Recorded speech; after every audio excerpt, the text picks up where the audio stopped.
Hello everybody, my name is Mr. Jangoon and today we're going to be doing an intro into grand strategy gaming. So let's go over a few basic concepts of grand strategy gaming and what grand strategy gaming is. So basically grand strategy gaming, first thing I need to clear up is I'm not going to be explaining all of them, mainly just the paradox ones. So here this is a game called Europa Universalis 4. So they all work in a similar way. So it's basically a world scale game where you can select one nation of your choice and play as it. Like here, if you want to play as the Ottomans, you select them, you play as the Ottomans. You have many different statistics to handle, many different provinces to control, rebellions to put down. That's really fun, I guess. So then, like, it sounds quite boring and stuff. But it isn't. So then we have many other concepts like the religion and all. So let's get into it. So the main games are Crusader Kings 2, Europa Universalis 4, Victoria 2, and Hearts of Iron 4. So now let's see the different distinguishing concepts. Mainly it's the start dates 1100, 1452, 1444, 1821. Yes, I know that it should be from 1452, but that's the way they made it. 1836, 1936, 1936 to 1945. Sometimes it goes further if you select the correct option. There's an option for that if you want it. And since they're from different eras, like 1100 to 1452, it's many royalties. Then 1444, 1821, many republics coming up. So all of them have different. They have different kinds of options, gameplay features for the different things that can go on. Victoria 2 more industrial stuff. Hearts of Iron 4 more military based. So let's start with Crusader Kings 2. So it's more character based, as in unlike the other games, you play as a character, not the nation. In EU4 you'd select Russia and you'd be Russia no matter who the ruler was. But in this game, if you're the ruler of Ireland, you die and your son is the successor to the Irish throne, and someone else has claims on it, or they want someone else to be the heir to it, then he'll end up getting a different title, a different rank, since he doesn't get Ireland. So basically, if you don't succeed, if you don't get the succession, then the empire you've built, it's gone. Then more governmental and administrative decisions. There are like many different forms of succession laws, elective successions, etc., etc., like agnatic, cognatic, and there's gavel kind. So that's quite complicated. The tax that your vassals need to pay you. Then as I said, the complex succession system. Now, Europa Universalis 4 is more based on your own country. It has many diplomacy. It has lots of diplomacy options and all, but the main thing you need to focus on is quelling rebellions, and especially when the Age of Revolutions comes around, you'll have to fight in the French Revolutionary Wars to stop the spread of the revolutionary ideas. Then Victoria 2 is like many economic features, since that's the Industrial Revolution. Economy, like the way that the global economy worked is completely changed.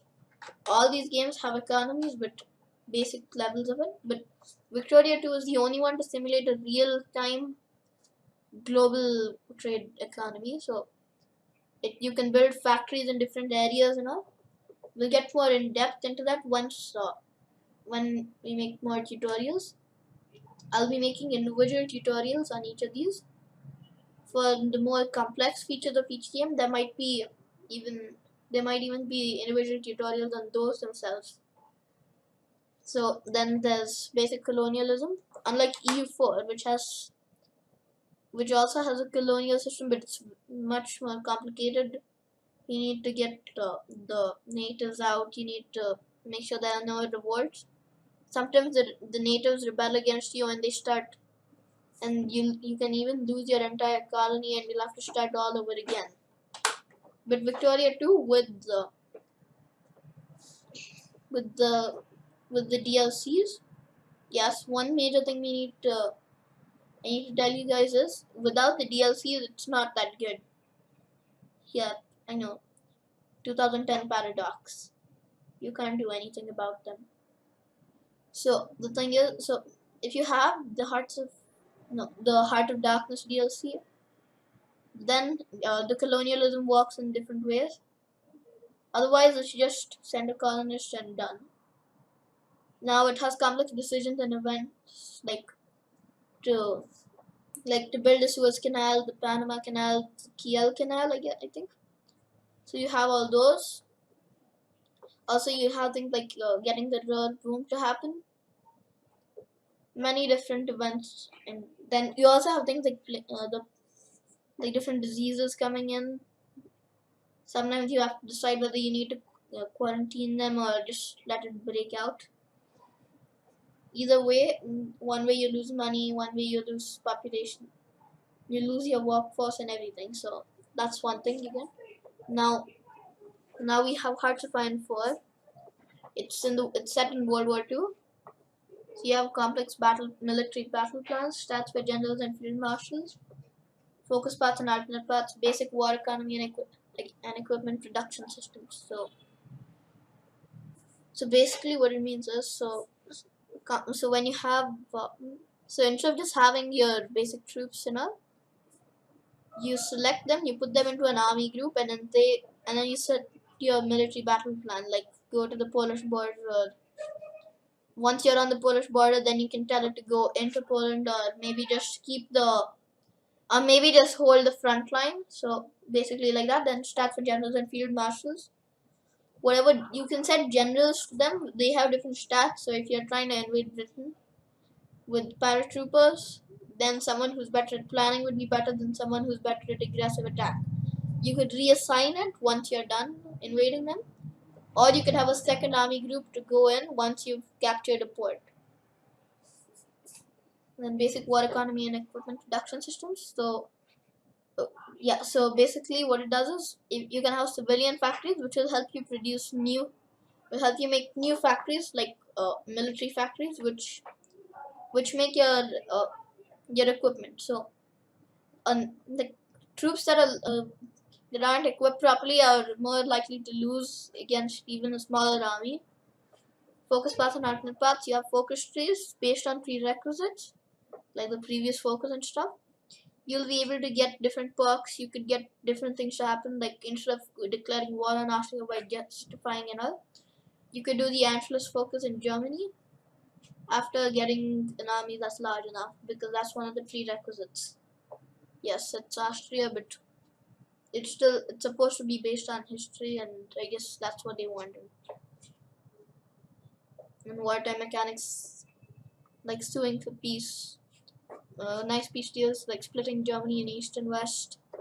Maybe the Axis one, like decimating the British Empire. Maybe releasing India, or taking, or even freeing all the African colonies. Maybe making a satellite state out of them. Now, a basic understanding of the map is, so in EU4, we have regions and stuff, but we don't have that in Victoria too. Basically, in EU4, a region would be England, or like sometimes it could even be the entirety of Britannia. Then you have states, which are areas in EU4. Europa Universe has 4, so a state of this much, this thick border. This is the state of Sussex, in this case. Then provinces: Southampton, Oxford, Brighton, Canterbury. So you get it, right? So then here, military functionality only for the first 3 games. Hard to Find 4 has an extremely complex military system which needs a video of its own. So you click to select a group of units. The number of units are displayed on here. If you check here, it's since this picture is there, you can't see it, but It's the point. You get the point, right? So here, click. So you select the unit. You select the group of units. So this one, that's it. Then you right click to send it to this province. You can't do that while it's in battle, but if you send it here, then it'll see if the province split surrenders, unless it's your own. You don't want to cede your own province unless it's occupied by rebels. That in that case, you'll have to cede it to get it back. If you walk into another troop, you get a battle depending on their morale stats and stuff. That way, you can win or lose. So that's it for today, guys. Thank you for watching. Bye.